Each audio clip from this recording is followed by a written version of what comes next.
Hello, I am Mr. Mahnken. I teach physics and chemistry at ARHS, and today I'm here to talk to you all about the eclipse.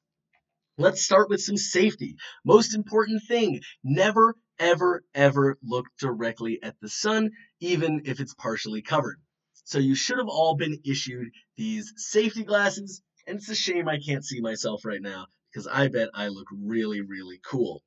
So just check your safety glasses, make sure they work by looking up at the lights and making sure that no fluorescent light gets through. And lastly, don't use any additional magnifying glasses like binoculars or cameras.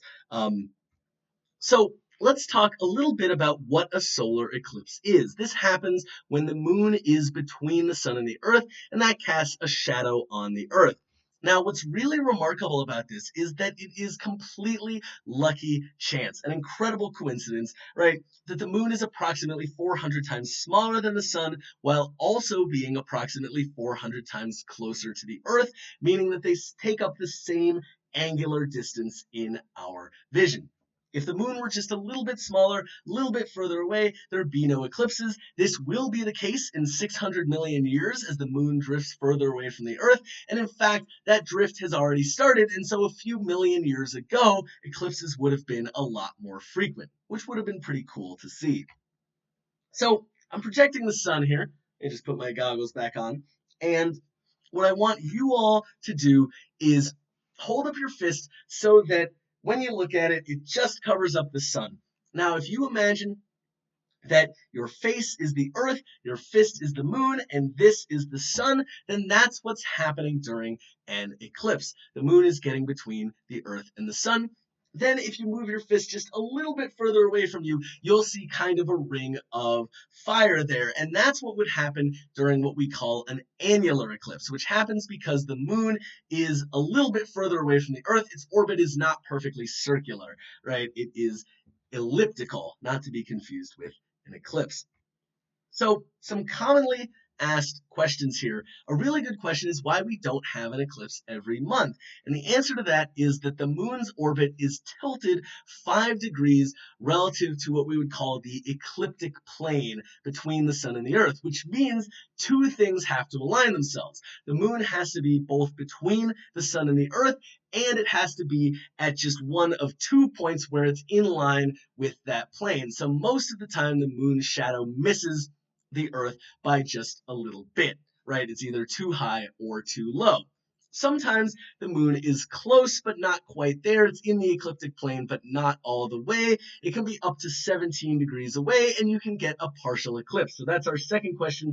Why are some eclipses partial? Is because there is some freedom there. And then, of course, if the moon happens to be a little bit closer to the sun, a little bit further from the earth during the eclipse, that's where we get an annular eclipse, which is that ring of fire there. But what we're going to see today is a total eclipse.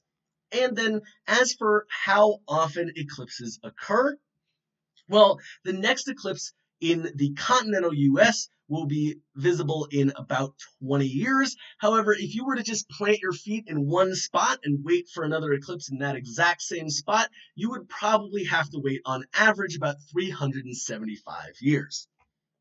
So, some things to expect is you can see the shadow approaching before you see the eclipse itself, so look for that. You can feel the temperature drop by about as much as 5 degrees Celsius, which is 10 degrees Fahrenheit if you use that system of measurement. And you can also listen for how the wildlife reacts, right? You might hear crickets chirping during the day. You can also look for these formations known as Bailey's beads.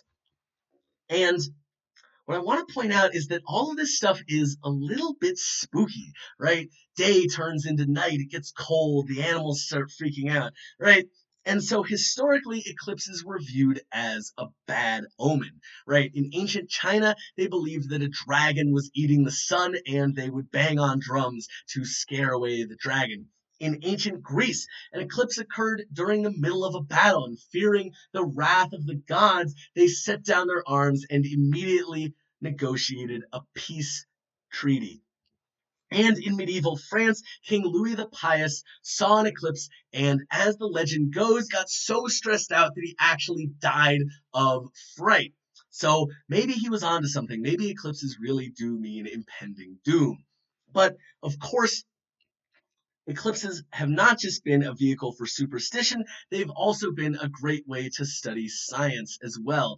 And really, one of the very first things that humans did in looking up and wondering about the universe around themselves was to notice patterns in the heavens. And so ancient Babylonians were able to predict solar eclipses, and ancient Mesoamericans like the Maya were also able to do that. Then Ptolemy was able to develop a rigorous mathematical method to predict eclipses.